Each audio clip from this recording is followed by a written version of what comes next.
ধরো তুমি আমেরিকাতে রিসার্চ করতে যাচ্ছ না, একটা খেলা খেলি আমরা, ঠিক আছে? এসির পরিবর্তে কি করা যায়? কারণ কিছু জনগণ আছেন যারা হচ্ছে এসির দ্বারা হ্যাবিচুয়েট হয়ে গেছে, যখন এসি লাগছে না তখন এসি চালিয়ে বসে আছে। প্রথম ওয়ার্ডটা হচ্ছে ইন্ডিয়ান ডেমোক্রেসি। জোক। ইউথ।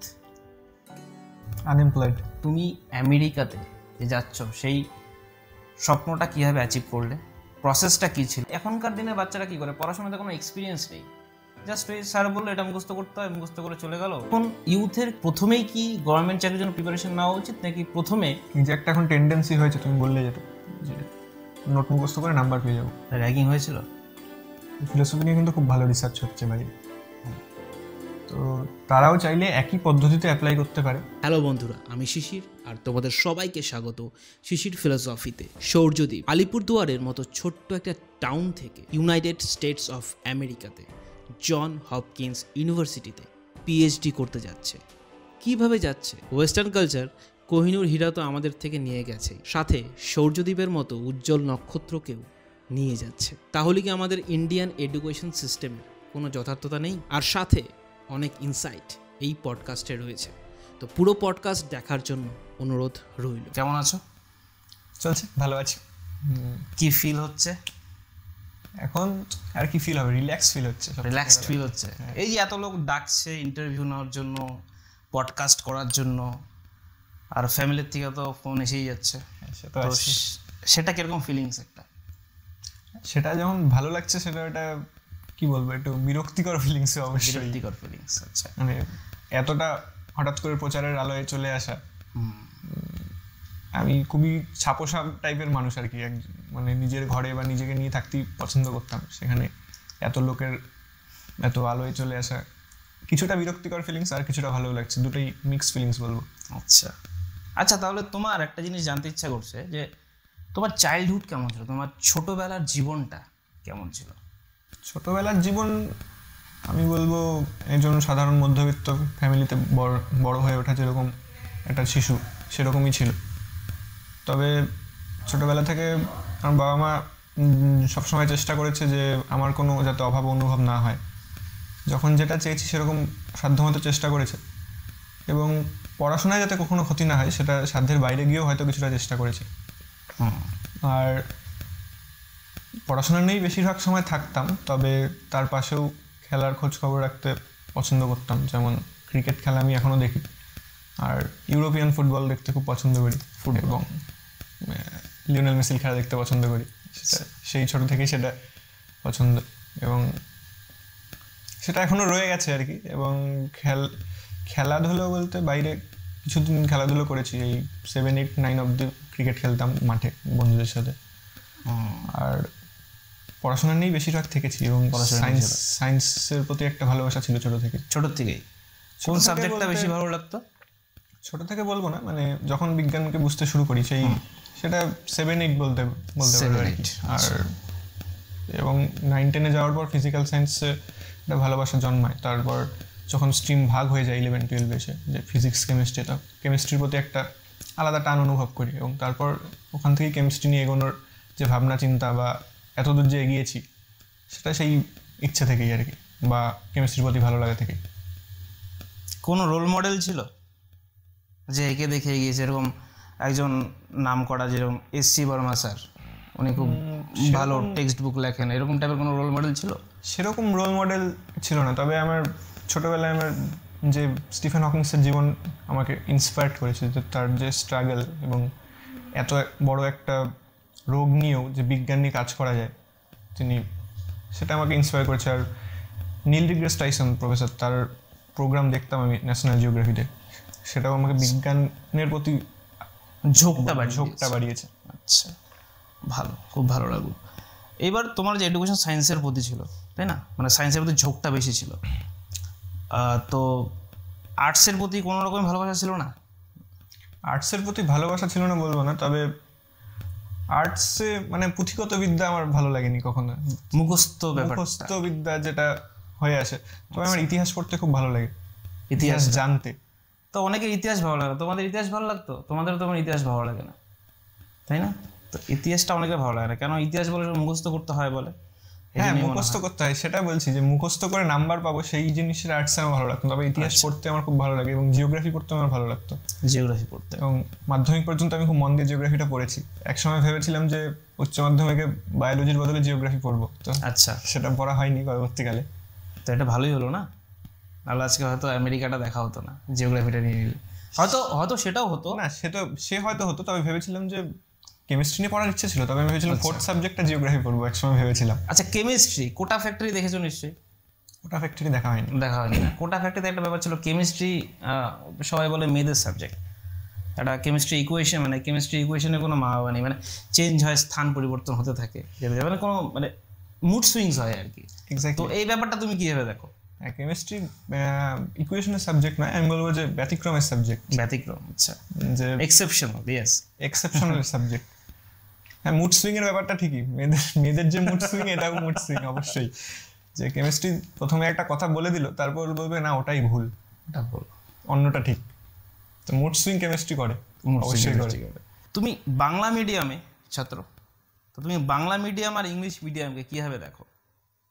আমি মিডিয়ামকে সেভাবে দেখি না, মিডিয়াম দুটো আমার কাছে ল্যাঙ্গুয়েজ ছাড়া আর বেশি কিছু নয়, দুটোই ভাষা অ্যাকচুয়ালি।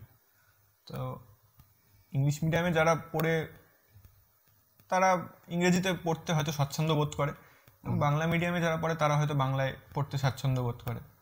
তবে এখনকার দিনে যেটা একটা চল দেখা যাচ্ছে, মানে গার্জিয়ানদের মধ্যেও বা সোসাইটিতে, যে ইংরেজি মাধ্যমে পড়লে সে হয়তো কিছুটা উঁচু স্ট্যাটাস মেনটেন করছে, সেটা আমার ব্যক্তিগতভাবে মনে হয় না। তাই যে একদম রাইট, বাংলা মাধ্যমে পড়েও ভালো কিছু করা সম্ভব, সে যদি যে কোনো সাবজেক্টকে ভালোবাসে, সেটা ইংলিশ হোক বা আমার মতো কেমিস্ট্রি হোক বা সোশ্যাল সায়েন্সের কোনো সাবজেক্ট, ফিলোসফি, জিওগ্রাফি, যে কোনো কিছু, সে যদি সাবজেক্ট ভালোবাসে, সেখানে আমার মনে হয় না মাধ্যমটা কোনো অন্তরায় হয়ে দাঁড়ায়।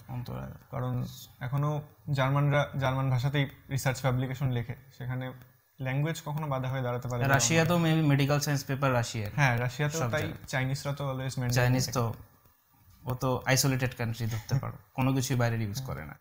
তো আমার একটা কথা ছিল এখানে, আমি অনেক ভাবি জিনিসটা, যে যারা পয়সা দিতে পারছে না তারা একটা অন্যরকম বই পড়ছে সরকারি মিডিয়ামে, আর যারা ফিস পে করছে তাদের জন্য একটা আলাদা রকম বই, সিবিএসসি হলেও সেটা স্কুল থেকে প্রোভাইড করা হয় অন্যরকম মিক্সড কোনো একটা কারিকুলাম দিয়ে। তো আমার মনে হয়, মানে আমি থটটা দিচ্ছি আর কি, তারপর তুমি থটে কি বলতে চাও তুমি বলবে, যে আমার মনে হয় না যে কারিকুলাম আর বিষয়টা একই রকম থাকা উচিত।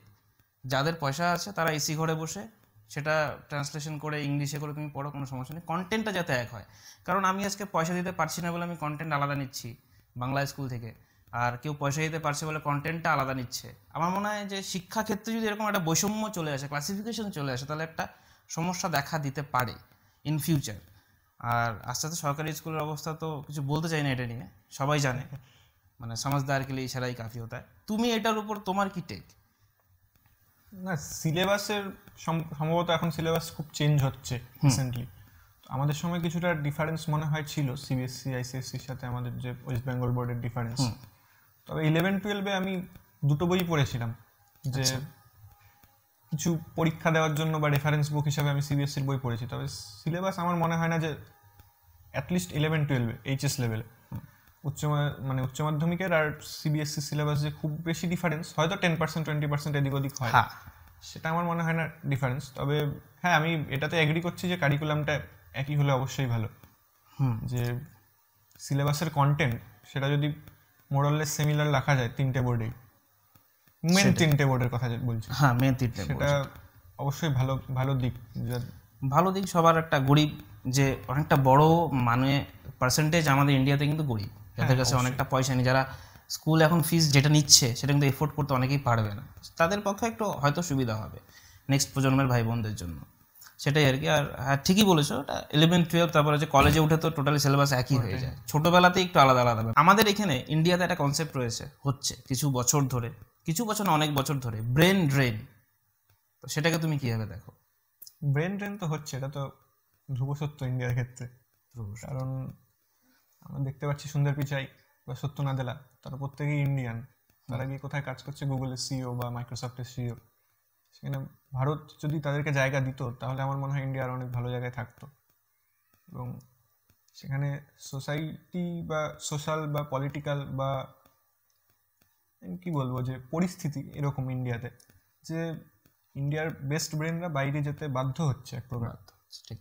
না হলে কেউ যদি তার যোগ্য জায়গা ভারতে পায় নিজের বাড়ির কাছে থেকে বা বাবা মার কাছে থেকে, তাহলে আমার মনে হয় না কেউ একই রকম যদি মানে কি বলবো যে পরিস্থিতি বা ইনফ্রাস্ট্রাকচার বেসিক্যালি সেটা যদি ইন্ডিয়াতেই অ্যাটেন্ড করতে পারতো, তাহলে আমার মনে হয় না কেউ দেশে গিয়ে এত কাজকর্ম করে বা দেশে থেকে যেত এই সত্যনাদেলা সুন্দর পিচাইয়ের মতো লোকজনেরা। সেটা অবশ্যই ব্রেন্ডেন হচ্ছে। সাথে তুমিও, তোমারও যদি সেম ভ্যালু প্রপোজিশন যদি তুমি এখানেই পেতে, তাহলে সে তোমার আমেরিকায় গিয়ে ওই বাড়ির খাওয়া খেয়ে পড়াশোনা করা একটা আলাদা বিষয়। জনস হপকিন্সে তুমি যখন যাচ্ছ, সেটা একটা বড় একটা অ্যাচিভমেন্ট, ঠিক আছে, বাট ঘরে বসে যদি এখানে একটা ভালো ভ্যালু প্রপোজিশন আলা, ভালো তুমি যেটা বলো ইনফ্রাস্ট্রাকচার আলা যদি একটা কোনো ইউনিভার্সিটি থাকতো, হয়তো তুমি এখানে রিসার্চ করতে পারতে, অবশ্যই তুমি ইন্ডিয়ান মানুষদের হেল্প করতে পারতে। আমি চাইবো তুমি রিসার্চটা কমপ্লিট করে ইন্ডিয়াতে আসো, ইন্ডিয়াতে এসে এরকম যে ইউথরা রয়েছে তাদেরকে নিয়ে একটা কি বলবো স্বামী বিবেকানন্দের মতো একটা নবজাগরণ তৈরি করো, যাতে ড্রেনটা যাতে দেখো তোমাদের মতো বিগ ব্রেন যারা আছে তারা যদি এই ড্রেনটাকে বুঝে, তারা যদি আমাদের ইন্ডিয়াটাকে আরও ডেভেলপ করার জন্য চেষ্টা করে। ইন্ডিয়া ডেভেলপমেন্ট মানে তো রাস্তা তৈরি করা না, অবশ্যই রাস্তা তৈরি করা ইনফ্রাস্ট্রাকচার দরকার আছে, বাট তার থেকেও বড় জিনিস হচ্ছে বাচ্চা কাচ্চাদের ব্রেন যাতে ঠিক থাকে, আর যাতে ওরা যাতে এখানে পড়ে যাতে মনে হয় না আমি ইন্ডিয়াতে পড়েছি, ফিল গুড যাতে ফ্যাক্টরটা আসে। কারণ এখানে তো ফিল গুড ফ্যাক্টরি আমি দেখি না। আজকে যদি কেউ ইংল্যান্ড থেকে পড়ে আসে তাকে যে একটা ভ্যালু দেওয়া হবে, আজকে যদি কেউ কলকাতা বা মুম্বাই থেকেও পড়ে আসে তাকে কিন্তু সেম ভ্যালু একটা সেম চোখে দেখা হবে না। তো এই যে ওয়েস্টার্ন কালচারে গেলেই আমি ঠিক, ওয়েস্টার্ন কালচার যেটা বলবো সেটাই ঠিক, সেটা যাতে আস্তে আস্তে তোমাদের মতো আরও বিগ ব্রেন যারা আছে তারা এটাকে চেঞ্জ করবে, আই হোপ, আর করাটা উচিত। আচ্ছা, তুমি আস্তিক না নাস্তিক মন থেকে? আমি কি বলবো ধার্মিক নই, তবে ভগবানে বিশ্বাস করি। ভগবানে বিশ্বাস করো? কোন ভগবান ফেভারিট? কালী ঠাকুর। গ্লোবাল ওয়ার্মিং বেড়ে যাচ্ছে দিন দিন, তো সেটার প্রতি তোমার কি টেক? গ্লোবাল ওয়ার্মিং বাড়ছে তো অবশ্যই, এবার সেটাকে থামাতে হবেই, এর কোনো বিকল্প নেই। কারণ গ্লোবাল ওয়ার্মিং বেড়ে গেলে আমার তো মনে হয় 2060-70-এর পর আমরা জলের নিচেই থাকবো, কলকাতার বেশিরভাগ অংশ জলের নিচে চলে যাবে, মানে পার্মানেন্ট একটা বন্যার পরিস্থিতি তৈরি হবে। তো সেটাকে আটকানোর জন্য আমার মনে হয় গভর্নমেন্টের এই মুহূর্তেই ব্যবস্থা নেওয়া শুরু করা উচিত। এবং দিল্লির গভর্নমেন্ট খুব সম্ভবত কিছু কাজ করছিল যে অড ডেতে গাড়ি চালানো হবে, অড নাম্বারের, সেগুলো ভালো ইনিশিয়েটিভ। এবং গাড়ি সংখ্যা কন্ট্রোল করা বা মেন যেটা করতে হবে জনগণকে অ্যাওয়্যার করতে হবে জিনিসগুলো সম্পর্কে, মানে অ্যাওয়ারনেস ক্যাম্পগুলো অর্গানাইজ করা খুবই দরকারি। মানুষ পরিবেশকে যথেচ্ছ ব্যবহার করছে, সে যে বদলা নেবে না তার তো কোনো কথা নেই, সে একসময় বদলা নেবে, এবং গ্লোবাল ওয়ার্মিং সেটাই একটা বদলা। মানে স্ট্যাটাস ড্রিভেন না হয়ে যদি পাবলিক ট্রান্সপোর্টটাকে আমরা ইউজ করতে পারি। হ্যাঁ, বড় বড় সিটিতে, যে বড় বড় সিটিগুলোতে অনেক জায়গাতেই দেখা যায় যাদের সামর্থ্য আছে তারা দুজন কাজে যাচ্ছে, দুটো প্রাইভেট কার নিয়ে। তার বদলে যদি পাবলিক ট্রান্সপোর্ট আরো বাড়ানো যায়, বা এসির ব্যবহার, এখন এসির ব্যবহারটা তো ভাইস ভার্সা হয়ে গেছে, টেম্পারেচার গ্লোবাল ওয়ার্মিং এর জন্য এত বাড়ছে, লোকে এসি চালাতে বাধ্য হচ্ছে, এবং এসি চালানোর পক্ষে আরো বাড়ছে। এবার সেই ব্যবহারটা যদি কন্ট্রোল করা যায় তাহলে অবশ্যই ভালো হয়। গ্লোবাল ওয়ার্মিংটা অবশ্যই আটকানো উচিত বলে মনে হয়। এসিটা এখন স্নোবল এফেক্টে ক্রিয়েট হবে আস্তে আস্তে। আমার রিসার্চ অনুযায়ী তুমি মোটামুটি অল্টারনেটিভ এনার্জিস নিয়ে করবে, রিনিউয়েবল এনার্জি যেটাকে বলে, তাই তো? তো আস্তে আস্তে এনার্জি তো সব শেষ হবে। পেট্রোল, ডিজেল, যে ক্রুড অয়েল থেকে আসছে, জীবাশ্ম জ্বালানি যেটাকে আমরা পড়েছি স্কুলে, সবাই জানো তোমরা আই থিঙ্ক, তো সেটা তো আস্তে আস্তে শেষ হবে। তারপরে আমাদের 2050-60-এর পর থেকে এই ওয়ার্ল্ডের পিকচার কি হতে পারে? হ্যাঁ, বিকল্প জ্বালানি যদি না খুঁজি, আমার ব্যক্তিগতভাবে মনে হয় 2050-60-এ ইলেকট্রিসিটি অনেকটাই যে সোর্স ইলেকট্রিকের সেটা কমে আসবে। মানে আগেও আমরা দেখতাম লোডশেডিং হতো খুব পরিমাণে, এখন রিসেন্টলি কিছুটা কমেছে। এখন পার্মানেন্ট লোডশেডিং না হয়ে যায় এটাই সন্দেহ। এরপরে ইউনিটও হয়তো বাড়বে, কারণ যদি জিনিস কম উৎপাদন হয় তার তো কস্টিং তো বেড়ে যাবে। অবশ্যই বাড়ছে, এই মুহূর্তে অলরেডি বাড়ছে।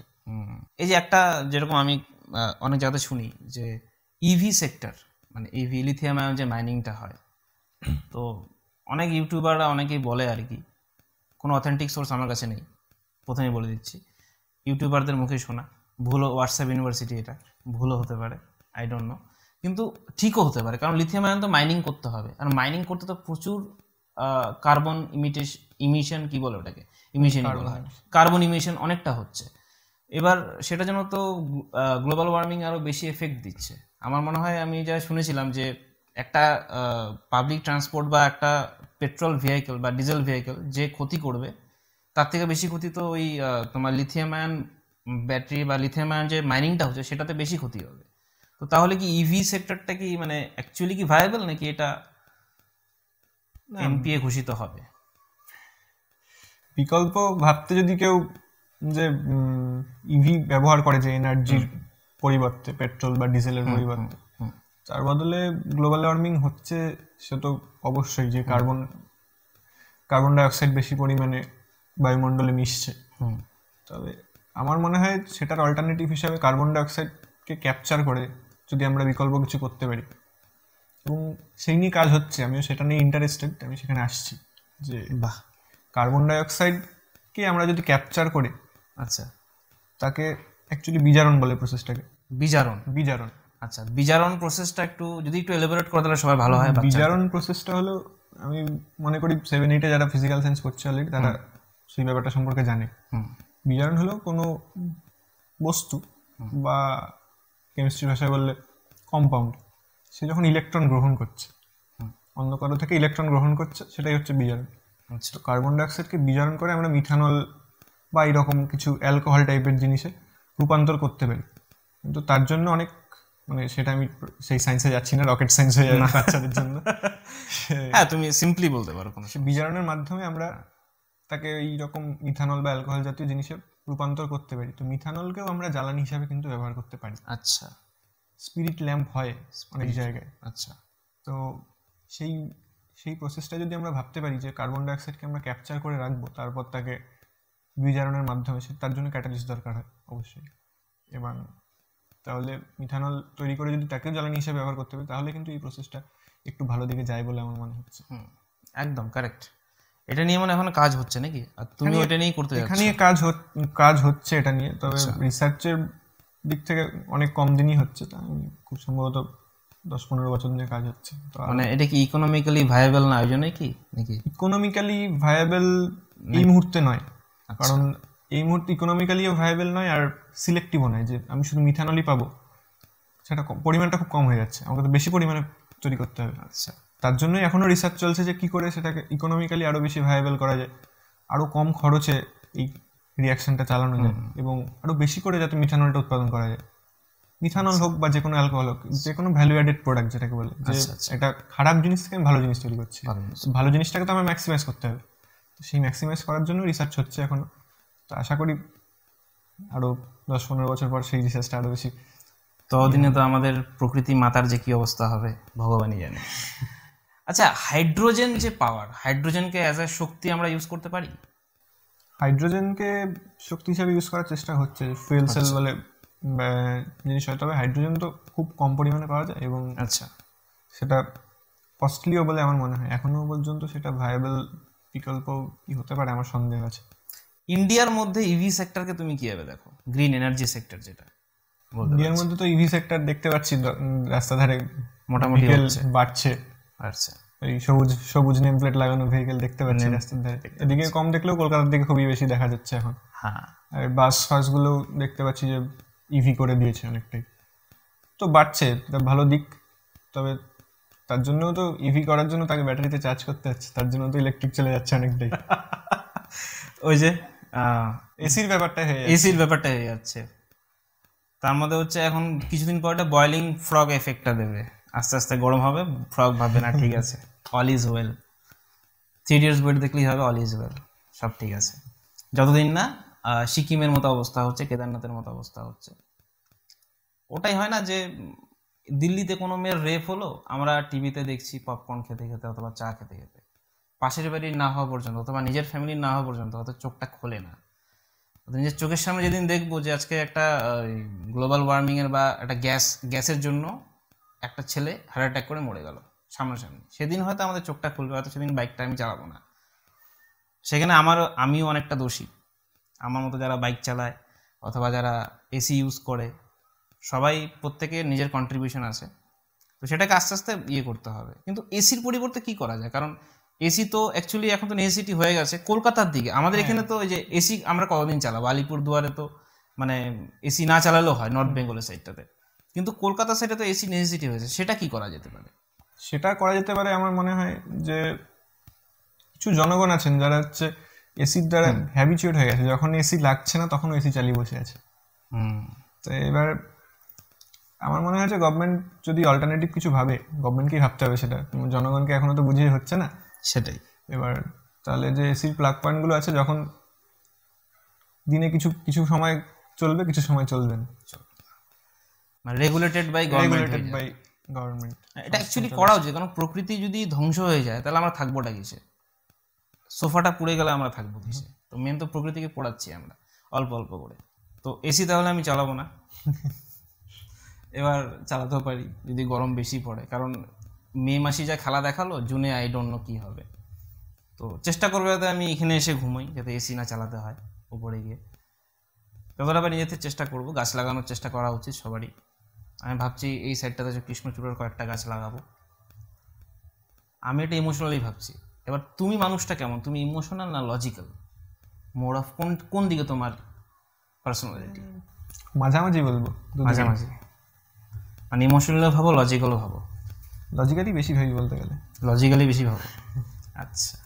তো লজিক্যালি ভাবতে, অ্যাকচুয়ালি লজিক্যালি ভাবলে আউটকাম ভালো আসে না ইমোশনালি ভাবলে আউটকাম ভালো আসে, নাকি দুটোকে মিক্স করতে হবে? কোনটা? আমার মনে হয় খুব বেশি ইমোশনালি ভাবলে আউটকাম ভুল আসে। মানে একটা কথা শুনেছিলাম, বড়রা বলতো যে খুব দুঃখে আর খুব খুশিতে ডিসিশন নেওয়া উচিত না, সেটা ভুলই বের হয়। ধরো তুমি আমেরিকাতে রিসার্চ করতে যাচ্ছ না, দেন তুমি কি করতা? ধরো তোমার আমেরিকা, তোমার পার্টটা এখন নেই, তার এটা বাদ দিয়ে তোমার কি থাকতো? ইউপিএসসি বা এসএসসি বা গভর্নমেন্ট চাকরি কি থাকতো? রিসার্চ আমি সবসময় করতে চাইতাম, তো আমেরিকাতে না হলেও ইন্ডিয়াতে আমি রিসার্চই করতে। হ্যাঁ, আচ্ছা, গুড। একটা খেলা খেলি আমরা, ঠিক আছে? তো খেলাটা হচ্ছে আমি তোমার কিছু ওয়ার্ড বলবো, এবার ওয়ার্ডের প্রতি তোমার যদি 1-2 লাইন তুমি বলতে পারো, ডিসক্রাইব করতে পারো, অ্যাজ ইউ উইশ, তোমার ব্যাপার। তুমি যদি 1 ওয়ার্ডও বলতে পারো সেটা কোনো ব্যাপার না, তুমি 1-2 লাইনও বলতে পারো, কোনো টাইমিংয়ে কোনো বাউন্ডেশন নেই। আমি কিছু ওয়ার্ড লিখে এনেছি।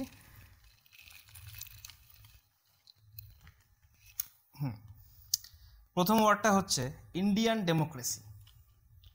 জোক। গুড। ইউথ। আনএমপ্লয়েড। সামনে ভোট।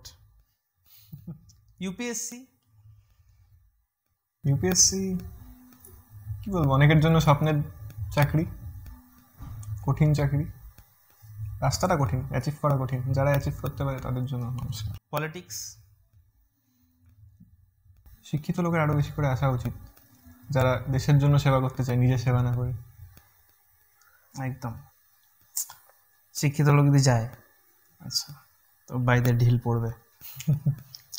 Social media. সার্কাস। এই মুহূর্তে সার্কাস। এই যে এরা সব সোশ্যাল মিডিয়া দেখে। সোশ্যাল মিডিয়া বন্ধ করো, ইন্সপায়ার হও দাদার থেকে। ট্রাস্ট। আয়না, ভেঙে গেলে জুড়বেন।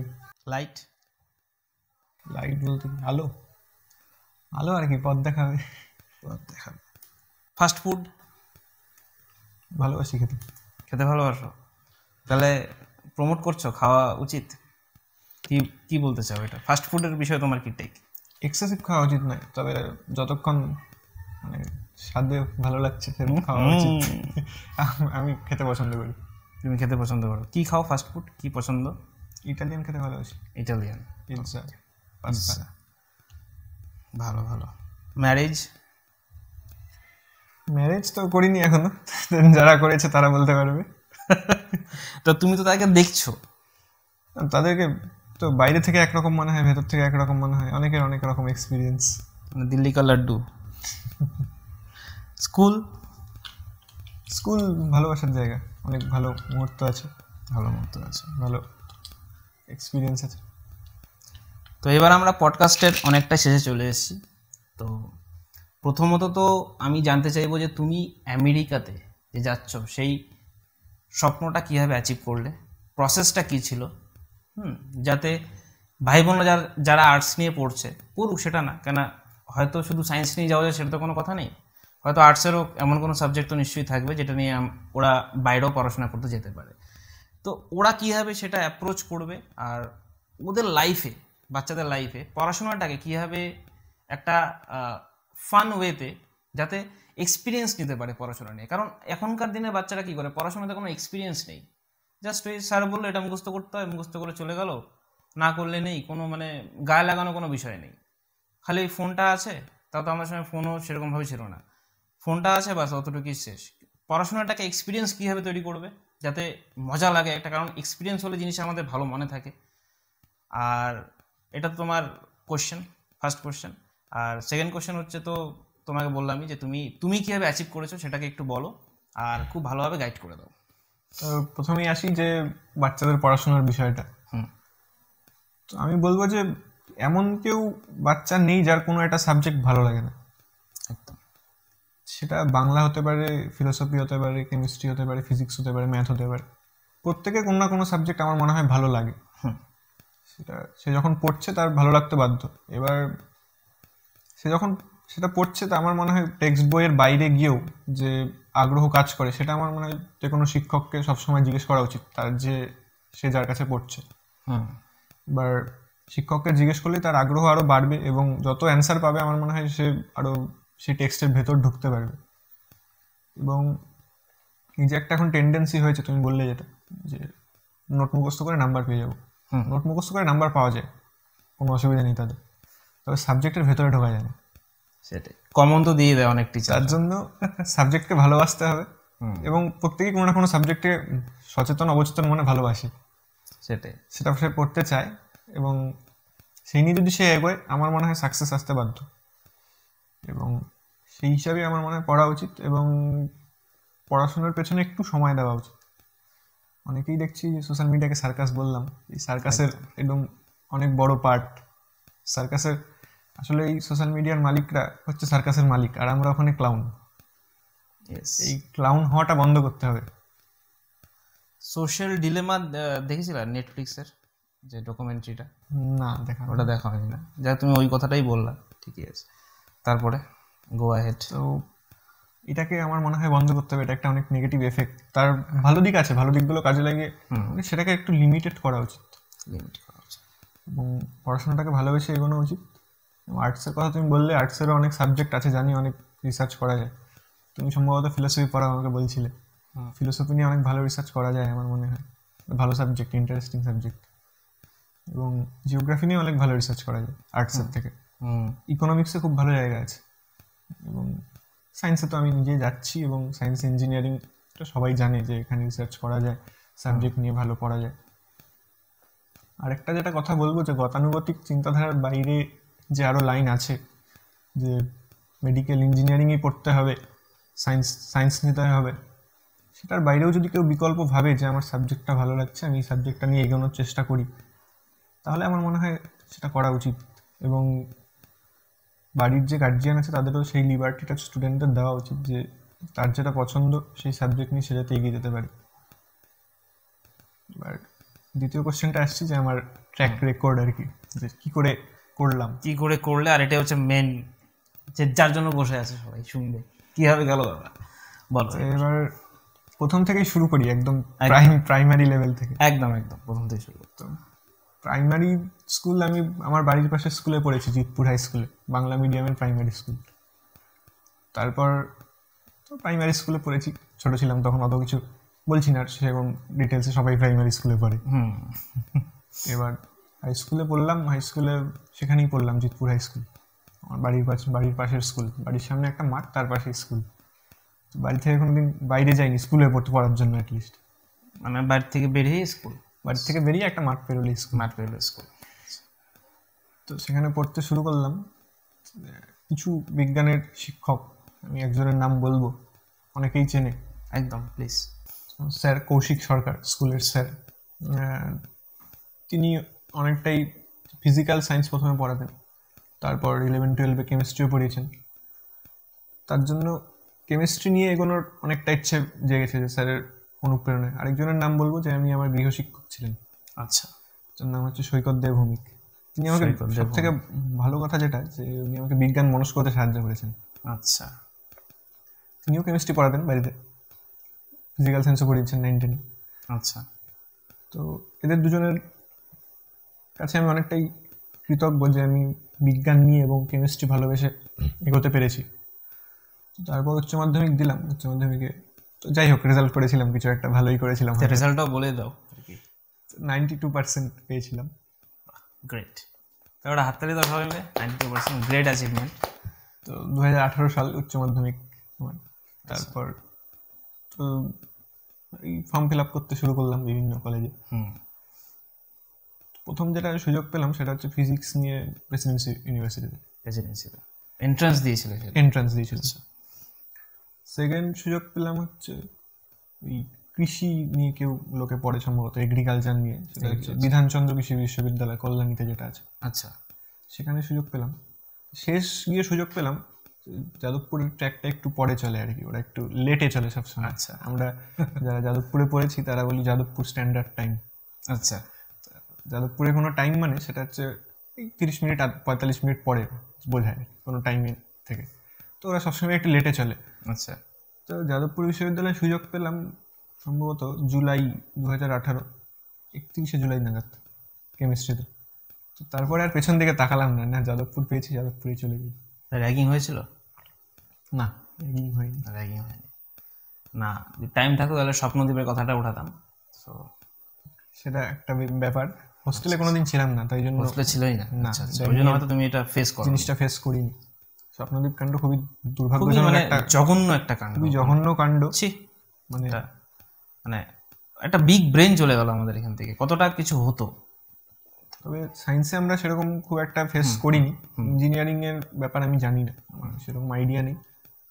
হোস্টেলে আমি কোনোদিন থাকিনি, হোস্টেলে কোনোদিন পাও রাখিনি। আচ্ছা, তাই জন্য র্যাগিংটা আমি ব্যক্তিগতভাবে ফেস করিনি। যারা হয়তো থেকেছে, স্বপ্নদ্বীপ যেমন হোস্টেলে উঠেছিল, তাকে ঝরে যেতে হলো, তার জন্য খুবই হয়তো আর্থিক ব্যাপারের জন্য হয়তো হোস্টেলে ছিল। অবশ্যই, কারণ স্বপ্নদ্বীপের আমি যা দেখেছি অতটা তো ব্যাকগ্রাউন্ড ভালো ছিল না। তো এটা খুব বাজে ব্যাপার। আচ্ছা, অফ টপিকে গিয়ে লাভ নেই। তুমি পিছনে ফিরে তাকালে না। তারপর তো যাদবপুর বিশ্ববিদ্যালয়ে ভর্তি হলাম। এবার তো পড়ছি বিএসসি নিয়ে। প্রথম ভালোই লাগছে পড়তে। তারপর এই কিছু শিক্ষক মহাশয় ছিলেন যারা খুব ভালো পড়াতেন, তাদের পড়াশোনা ভালো লাগতে শুরু করলো। তারপরে একটা কথা বলবো যে কেমিস্ট্রির বিষয়। আচ্ছা, প্রথমে উচ্চ মাধ্যমিকে পড়ার সময় আমার অর্গানিকটা ভালো লাগতো বেশ, অর্গানিক কেমিস্ট্রি। তো এবার বিএসসি থেকে ব্যাপারটা উল্টো হয়ে গেল। ইনঅর্গানিকে চলে আসলে গিয়ে দেখছি যে প্রচুর মেকানিজম লিখতে হচ্ছে, বড় বড় পাতার পর পাতা। সেটা মনেও রাখতে হচ্ছে মেকানিজম জিনিসগুলো। আচ্ছা, সেই এক ব্যাপার বলছিলাম প্রথম দিকে, যে আর্টসের জিনিস মুখস্থ করে খাতায় নাম্বার পেতে আমার খুব একটা ভালো লাগতো না। তো ওটা আমার পছন্দ হলো না খুব একটা। ইনঅর্গানিকে শিফট করে গেলাম ইন্টারেস্টটা। আচ্ছা। তো যাই হোক, অর্গানিকে হচ্ছে বেশি মুখস্থটা একটু, মুখস্থ আমি ঠিক বলবো না, তবে প্রচুর মেকানিজম অনেকটা লিখতে আর কি, লেংদি জিনিস। ইকুয়েশন ছিল না? ইকুয়েশন নয়, তাহলে বলবো অর্গানিক কেমিস্ট্রি মেকানিজম বলে, যে মেকানিজম টাইপের, রিঅ্যাকশন মেকানিজম বেসিক্যালি। আচ্ছা, মানে কার সাথে কার কি রিঅ্যাকশন হচ্ছে এক্স্যাক্টলি। আচ্ছা, তারপরে ইনঅর্গানিকে ইন্টারেস্টটা শিফট করে গেল আমার। আচ্ছা। তো মাঝখানে আনফরচুনেটলি কোভিড চলে এলো, সবাই জানে। একদম 2020 সাল অনলাইনে শিফট হয়ে গেল। তো অনলাইনের পড়াশোনা আমি খুব একটা অ্যাকাস্টমড হতে পারলাম না, বাড়িতে চলে এলাম। অনলাইনে ক্লাস হতো, এবং এখানে আমরা সবাই জানি এখন হয়তো নেটের উন্নতি হয়েছে, আজ থেকে 3-4 বছর আগেও কিন্তু এতটা ইন্টারনেট ফাস্ট ছিল না। ঠিক। তো ক্লাসগুলো করতে খুব অসুবিধা হচ্ছিল। মাঝখানে ভাবলাম আর পড়বো না কেমিস্ট্রিটা। তারপর যাই হোক, এরকম করে গ্র্যাজুয়েশনটা কমপ্লিট হয়ে গেল। আর কোভিডের জন্য যেটা আমার ক্ষতি হয়েছে, যে আমি বাইরের পরীক্ষার এন্ট্রান্সগুলো দিতে পারিনি, যেমন জ্যাম দিয়ে অনেকে আইআইটিতে যায়। আমি সেটা অ্যাটেন্ড করতে পারিনি, বাড়িতে চলে এসেছিলাম। কলকাতাতেই সব সেন্টার পড়তো, দিয়ে আসা সম্ভব হয়নি পরীক্ষাগুলো। আচ্ছা। তো যাই হোক, কোনো মতে আবার ভাবলাম যে এমএসসিটা করেই নিই। আচ্ছা। তো এমএসসি পড়তে শুরু করলাম। এবার অফলাইনেই ক্লাস হচ্ছে আর কি এমএসসিতে। 2021 সাল থেকে এমএসসি পড়তে শুরু করলাম। তো এমএসসিটা আমার আবার ভালো লাগতে শুরু করলো, না কেমিস্ট্রিটাই পড়ি। আচ্ছা। তো তারপর 2022 থেকে আমাদের রিসার্চের প্রজেক্ট শুরু হয়। এমএসসিতে একটা রিসার্চ প্রজেক্ট করতে হয়, থিসিস জমা দিতে হয়। এটা কি মাস্টার ডিগ্রিতেই? মাস্টার ডিগ্রিতে 1 বছরের প্রজেক্ট। আচ্ছা।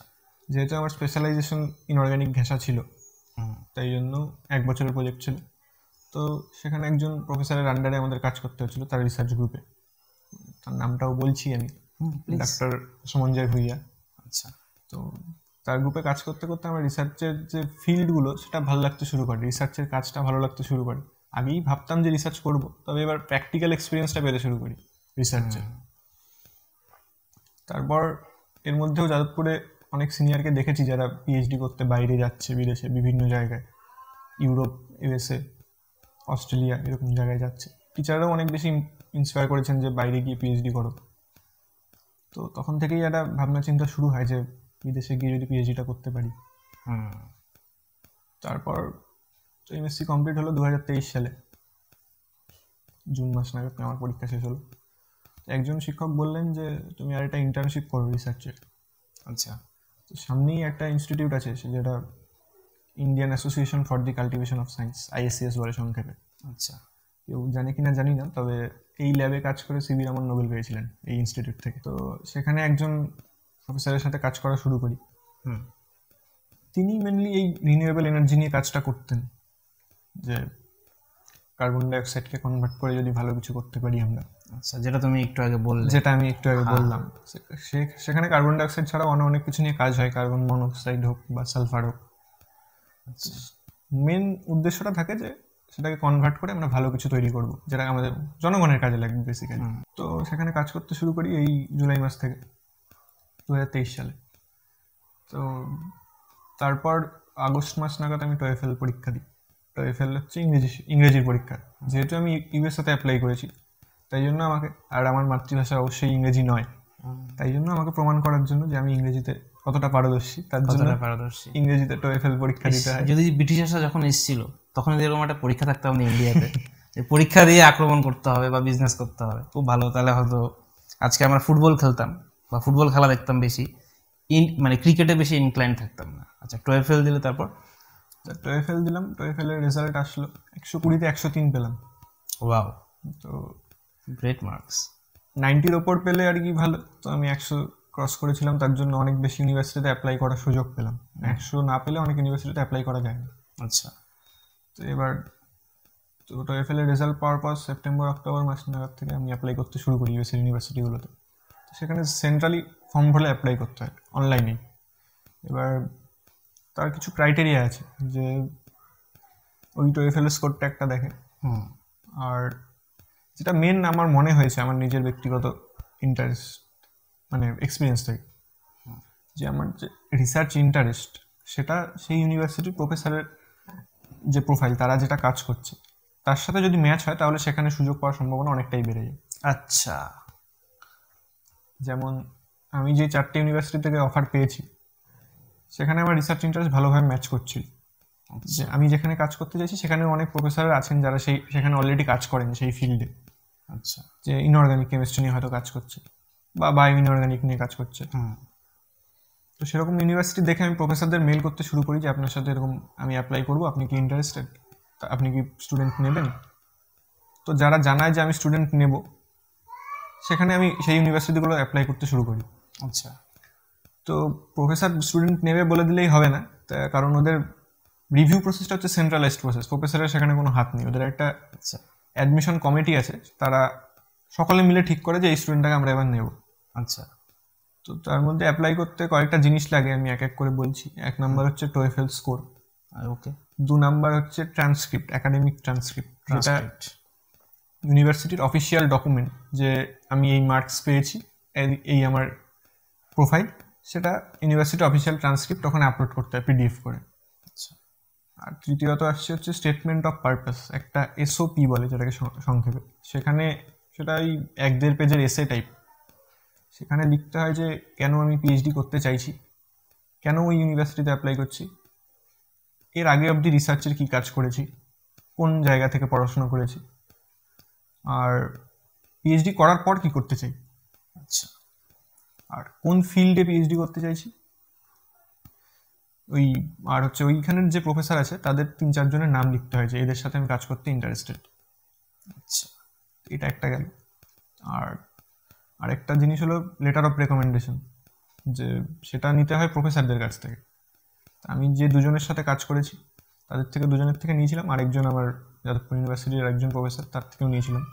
ইন্টার্নশিপ যেখানে করেছিলে সেখান থেকেও নিয়েছিলে? সেখান থেকেও নিয়েছি, এবং যাদবপুর থেকে 2 জন। আচ্ছা, তো লেটার অফ রেকমেন্ডেশন ওরা প্রফেসরদের কাছে লিঙ্ক চলে যায়, সে লিঙ্কে ওরা সাবমিট করে দেয়। তো সেটা আমি আর দেখতে পাবো না আর কি তারা কি লিখছে। ন্যাচারালি কেউ খারাপ লেখে না, নিজের স্টুডেন্ট বাইরে যাবে।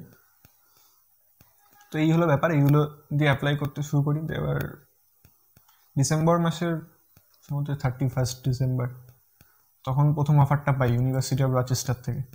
আচ্ছা, তো তারপর জানুয়ারি মাসে আরেকটা অফার পাই। তো তার আগে একটা ইন্টারভিউ হয়েছিল রচেস্টার, অনলাইন ইন্টারভিউ। তো তারপর আরেকটা ইন্টারভিউ হয় জানুয়ারি মাসে ভার্জিনিয়া ইউনিভার্সিটি থেকে। আচ্ছা, ইন্টারভিউতে কি কি জিজ্ঞাসা করে? ছোট্ট একটা ব্রিফ, ছোট্ট ব্রিফিং দিলেই হবে। ইন্টারভিউতে মানে গতানুগতিক যে আমাদের ইন্টারভিউ হয় স্কুল কলেজে সাবজেক্টের বিষয়ে, আমাদেরকে মানে টিচাররা অ্যাকচুয়ালি অনেক টিচার আছেন যে নিজে কতটা জানে সেটা জাহির করার চেষ্টা করে, স্টুডেন্টকে মাতিয়ে দিই আমি। সেরকম ওদের ইন্টারভিউ নয়, আমার অনেকটাই আলাদা লেগেছে। জাস্ট আমরা যেরকম কথা বলছি সেরকম ইন্টারাকশন, যে তুমি এতদিন কি কাজ করেছো, তুমি কেন ইউনিভার্সিটিতে অ্যাপ্লাই করেছো, কেন আমার সাথে কাজ করতে চাইছো, জাস্ট যে আমি সত্যি কথা লিখেছি কিনা সেটা যাচাই করে নাও। আচ্ছা, আমাকে তো কেমিস্ট্রি নিয়ে একটাও কোশ্চেন করেনি, মানে যেটা তোমার মেন ডিসিপ্লিন সেটা নিয়ে সেটা নিয়ে কোনো কোশ্চেন করেনি। তো এই হলো ইন্টারভিউ ওদের। তো কেউ যদি সত্যি কথা লিখে থাকে তার খুব একটা সমস্যা হওয়ার কথা নয়। আচ্ছা, তারপর এই ভার্জিনিয়া টেক থেকে একটা অফার দিলাম জানুয়ারি মাসে। তো তারপর ফেব্রুয়ারি 9 তারিখ নাগাদ আমি এখন যেখানে যাচ্ছি জনস হপকিন্সে, সেখান থেকে অফার পাই। তো জন হপকিন্সে যাওয়ার একটা মেন কারণ হলো যে রিসার্চ ইন্টারেস্ট খুব ভালো ম্যাচ করছিল, আর একজন প্রফেসর আছেন তার প্রোফাইল আমার খুব ভালো লেগেছে আর কি। আচ্ছা, তার সাথে কাজ করার ইচ্ছে আছে, দেখা যাক এরপর কি হয়। বেসিক্যালি তুমি তোমার ইউনিভার্সিটি চয়েস করেছো? হ্যাঁ, আমি 4টে অফার পেয়েছিলাম, তার মধ্যে থেকে এটা বেছে নিয়েছি, এটা চয়েস করেছো। এটা একটা কত গ্রেট ব্যাপার। মানুষের ইউনিভার্সিটি, মানুষের চাকরি পায় না, গভর্নমেন্ট চাকরি পায় না। আর আমার দাদা হচ্ছে তো নিজের চয়েস করেছে কোথায় যাবে, তো এটা তো একটা গ্রেট অ্যাচিভমেন্ট। আর কি বলবো, বলার ভাষা নেই। তুমি তোমারটা শেষ করো। তো এবার তো এই তো বললাম আমার গল্প। তো আরও যে সাবজেক্ট আছে তাদের নিয়ে একটু বলি, যে সব সাবজেক্টই ইউএসএতে পড়ানো হয়, ইউএসএ হোক বা যে কোনো জায়গায় বিদেশে। তো কেউ যদি বাংলা নিয়ে পিএইচডি করতে চায় সেও যেতে পারে আমার মনে হয়, কারণ কেমব্রিজ অক্সফোর্ডে আমার মনে হয় বাংলার ফ্যাকাল্টি আছে এবং তারা বাংলা নিয়ে রিসার্চ করে। আর তুমি যে ফেলোশিপি পড়াও, তুমি হয়তো জানবে বা আরও তোমার স্টুডেন্টরা যদি জানা উচিত যে ফিলোসফি নিয়ে কিন্তু খুব ভালো রিসার্চ হচ্ছে বাইরে। তো তারাও চাইলে একই পদ্ধতিতে অ্যাপ্লাই করতে পারে, এবং ইংলিশ স্পিকিং কান্ট্রিতে অ্যাপ্লাই করতে গেলে ওই TOEFL বা IELTS দিতে হবে। আর যদি কেউ ইউরোপে অ্যাপ্লাই করতে চায়, ইউরোপেরটাও একটু ছোট করে বলে দিই, কারণ আমি চেষ্টা করেছিলাম কয়েকবার ইউরোপে যাওয়ার, পরবর্তীকালে ট্র্যাজেক্টরি চেঞ্জ হয়। তো ইউরোপে যেমন জার্মানি বা স্পেন, নন ইংলিশ স্পিকিং কান্ট্রি যেগুলো, সেখানে অ্যাপ্লাই করতে গেলে ডিরেক্ট প্রফেসরকে মেল করতে হয়। ডিরেক্ট মেল করতে হয়। ওখানে স্প্যানিশ জানতে হয় নাকি, এরকম কোনো বিষয় আছে? সেরকম ম্যান্ডেটরি বিষয় নেই। আচ্ছা, তবে জানা থাকলে ভালো হয়, বা অফার পেয়ে যাওয়ার পর জেনে নিলে ভালো। আচ্ছা, মানে মেল করলে প্রফেসররা যদি দেখে তোমার সিভিটা দেখার পর তবে অ্যাপ্রোচ করবে। সিভি দেখার পর সে যদি ইন্টারেস্টেড হয় তাহলে একটা ইন্টারভিউ মতন নেবে। আচ্ছা, তো সেখানে আমার ইন্টারভিউ এক্সপিরিয়েন্স নেই ইউরোপে কীরকম ইন্টারভিউ হয়। তো তারপর তার যদি প্রোফাইল পছন্দ হয় সে তখন ইন্ডিভিজুয়ালি অফার পাঠাবে। আচ্ছা, আর ইউএসএ বা ইংলিশ স্পিকিং কান্ট্রিতে করতে গেলে সেন্ট্রালাইজড অ্যাপ্লাই করতে হয় ফর্ম ফিল আপ করে। তো এইভাবে প্রত্যেকেই অ্যাপ্লাই করতে পারে। এবং ইউএসএতে আমার মনে হয় একটু ডিফারেন্স সায়েন্সের থেকে আর্টসেরটা, তো সেখানে আমি যেটা বললাম আমাদের সেন্ট্রালাইজড অ্যাপ্লিকেশন যে অ্যাডমিশন কমিটি ঠিক করে। আর সোশ্যাল সায়েন্স বা আর্টসের ক্ষেত্রে প্রফেসর অনেকটা ওয়েটেজ বহন করে। প্রফেসর যদি বলে যে তোমাকে আমি নেব, তুমি আমার গ্রুপে কাজ করবে, তাহলে দ্যাটস মোরাললেস 90% কনফার্ম। আচ্ছা, সেটা তোমার যেখানে তুমি যাচ্ছ ইউএসএ তে ওখানে কাজ করে না? না, ইউএসএতে আমি বলছি যে হিউম্যানিটি স্ট্রিমের ক্ষেত্রে এটা অনেকটা কাজ করে। যে প্রফেসর যদি বলে আমি তোমাকে আমার গ্রুপে নেব, তাহলে মোরালস 80-90% কনফার্ম থাকা যাবে সে নেবে। তবে এই ন্যাচারাল সায়েন্সের ক্ষেত্রে বা ইঞ্জিনিয়ারিং এর কিছু সাবজেক্টের ক্ষেত্রে সেটা কাজ করে না। সবার প্রথমেই তোমার যে অ্যাচিভমেন্ট, অনেকটা বড় অ্যাচিভমেন্ট, আলিপুর দুয়ারের জন্য ছোট্ট একটা টাউন থেকে আমেরিকাতে গিয়ে পড়াশোনা করা, এটা একটা বড় অ্যাচিভমেন্ট আমার চোখে পুরো আলিপুর দুয়ারবাসীর চোখে। তো তোমাকে খুবই ধন্যবাদ এখানে আসার জন্য। আর তুমি শেষে তোমার ভাই বোনদের জন্য কি বলতে চাও? চটপট শেষে করে। একটাই কথা বলবো যে মন দিয়ে পড়াশোনা করতে হবে এবং ভালোবেসে পড়াশোনা করতে হবে। আর একটা ছোট অ্যাডভাইস, যে অনেকে ভাবে যে বিদেশে যাব, টাকা পয়সা লাগবে অনেক, এইভাবে আমার দ্বারা হবে না, আমার বাবা মার টাকা নেই। তো আমি এটা জানাতে খুশি হচ্ছি যে আমাকে ইউএস এর গভর্নমেন্ট বা ইনস্টিটিউট বছরে $47,000 দিচ্ছে পড়াশোনা করার জন্য। এবং তাই ঠিক মতো পড়াশোনা করলে, ঠিকভাবে এগোলে আমার মনে হয় না অর্থনৈতিক বা অবস্থা বাধা হয়ে দাঁড়াবে। ইচ্ছাটাই দরকার। ইচ্ছাটা যে ছোট শহর থেকে আছি বা ছোট জায়গা থেকে বিলং করছি, আমার দ্বারা বড় জায়গায় যাওয়া সম্ভব হবে না, ইচ্ছাটা বড় থাকতে হবে। আচ্ছা, আরেকটা জিনিস, যদিও পডকাস্টের শেষের দিকেই, তাও আমার ফট করে মাথায় এলো টপিকটা, যে যারা গভর্নমেন্ট চাকরির জন্য প্রিপারেশন করবে তাদের একটা আলাদাই সিলেবাস থাকে, আলাদাই একটা পাঠ্যক্রম থাকে। আর তুমি যে ফিল্ডে যাচ্ছ সেটার জন্য একটা আলাদা, মানে একাডেমিক্স টোটালটা, আর ওটা হচ্ছে হয়তো আমি বলতে পারি প্র্যাকটিক্যাল, ব্যবহারিক, বা ওই পার্টিকুলার ওই চাকরির পরীক্ষার জন্য ওটা পড়তে হবে। তো যদি এখন ইউথের কি প্রথমেই কি গভর্নমেন্ট চাকরির জন্য প্রিপারেশন নেওয়া উচিত, নাকি প্রথমে একাডেমিক্সের দিকে ভালো মতো ঝুঁকে স্টাডি করে একটা ট্রাই করা উচিত, যাতে একটা পিএইচডি লেভেল পর্যন্ত অথবা রিসার্চের লেভেল পর্যন্ত পৌঁছতে পারে? আর সেটার পরেও কি কোনো ফিউচার আছে? কারণ আমি শুনেছিলাম যে পিএইচডি করা ছেলে 8 পাস চাকরিতে অ্যাপ্লাই করছে, হয়তো তুমিও শুনেছো ওটা ইয়েতে। তো সেটা নিয়ে যদি কিছু একটু বলো তাহলে সুবিধা হয়। না, এবার ইন্ডিয়ার অবস্থাটা সত্যি খারাপ, বলতে খারাপ লাগে অবশ্যই, যে ইন্ডিয়ার চাকরির অবস্থা সত্যিই খারাপ। এবং আমার মনে হয় যে নিজেকেই এটা ঠিক করতে হবে যে নিজের কীরকম ব্যাকগ্রাউন্ড, আমার এখন বাড়ির পাশে দাঁড়াতে হবে কিনা। তার জন্য সে যদি মনে করে যে আমি অলরেডি একটা চাকরির পরীক্ষা দিয়ে খুব তাড়াতাড়ি একটা চাকরিতে ঢুকে যাব, অলওয়েজ ওয়েলকাম, সে বাড়ির পাশে দাঁড়াতে অবশ্যই চাইতেই পারে। এবং যাদের পেছনে সাপোর্ট আছে, তারা যদি মনে করে যে আমি আমার সাবজেক্টটাকে আরেকটু এক্সপ্লোর করবো, রিসার্চ করব, সায়েন্টিস্টের দিকে যাব, পৃথিবীতে তো সায়েন্টিস্টেরও দরকার আছে, একদম, তাদেরও সেটা এক্সপ্লোর করা উচিত বলেই মনে হয়। তো আমি কাউকে ছোট করছি না, দুটোই সমানভাবে গুরুত্বপূর্ণ, দুদিকেই সমাজের সব দিকেই লোক লাগবে। এবং ইন্ডিয়ার, হ্যাঁ তুমি যেটা বললে যে পিএইচডি করে বসে আছে, এটা ঠিকই যে ইন্ডিয়ার অনেক জায়গাতেই লোকে পিএইচডি করে বসে আছে এবং হয়তো পোস্টডক খুঁজছে। পোস্টডক করতে আমাকেও হয়তো পোস্টডক করতে হতে পারে, কারণ এখন যে ভালো ইন্ডিয়ান ইনস্টিটিউটগুলো, রিসার্চ ইনস্টিটিউটগুলো, সেখানে পোস্টডক একটা দুটো ম্যান্ডেটরি করে দিচ্ছে। আচ্ছা, তো পিএইচডি করে বসে আছে, এটা ঠিকই কথা। যে তবে আমি বলবো যে আমি যা দেখেছি, বা বিদেশ থেকে যারা পিএইচডি করেছে বা পোস্টডক করেছে, তারা এই মুহূর্তে মনে হয় না বসে আছে। না, বিদেশ থেকে বসে নেই।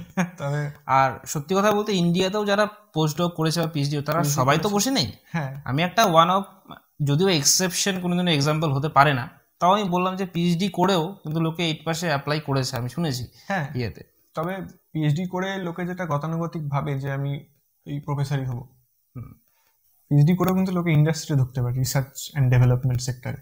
আচ্ছা, সেখানে আমার তো মনে হয় স্যালারি প্রফেসরের থেকে অনেক বেশি, একদম, কাজ হয়তো বেশি হতে পারে, তবে সেটাও একটা কেরিয়ার অপশন পিএইচডির পর, সেটা একটা বড় অপশন, সেটা খুব কম লোক এক্সপ্লোর করে। এবং বাইরে আমি আমার যে সিনিয়ররা আছে, কিছু লোককে আমি দেখেছি যে এই আমার এক সিনিয়র আছেন জন হপকিন্স থেকেই পিএইচডি করেছে, সে এখন পিএইচডি কমপ্লিট করার 3 মাসের মধ্যে এই ইন্টেলে চাকরি হয়ে গেছে, ইন্ডাস্ট্রিতে। তো সেটাও একটা অপশন, সেটা অবশ্যই এক্সপ্লোর করা উচিত। অবশ্যই আমি যেটা বলবো যে মানে হার্ড অ্যান্ড ফাস্ট কোনো রুল নেই, প্ল্যান এ কাজ না করলে প্ল্যান বিটা খোলা রাখা উচিত, ব্যাকআপ প্ল্যান নিয়ে চলতে হবে দাদার কথা অনুযায়ী।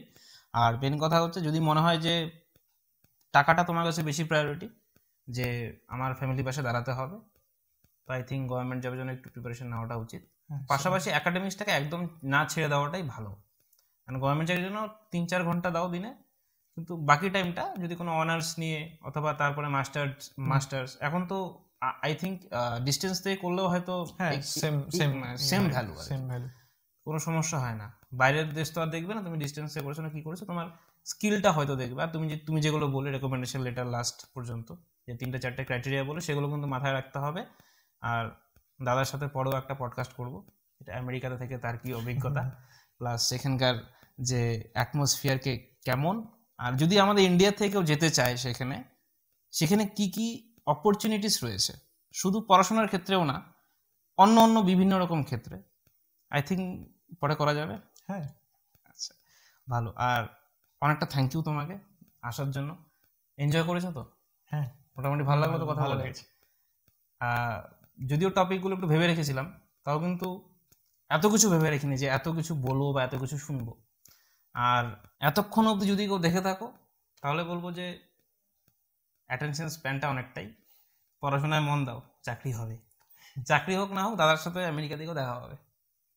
তো যাই হোক, থ্যাংক ইউ দাদা, পরে আবার দেখা হচ্ছে। তো আজকের জন্য এখানেই আমরা পডকাস্টটাকে শেষ করি, দাদাকেও যেতে হবে, অনেকটা টাইম হয়ে গেছে।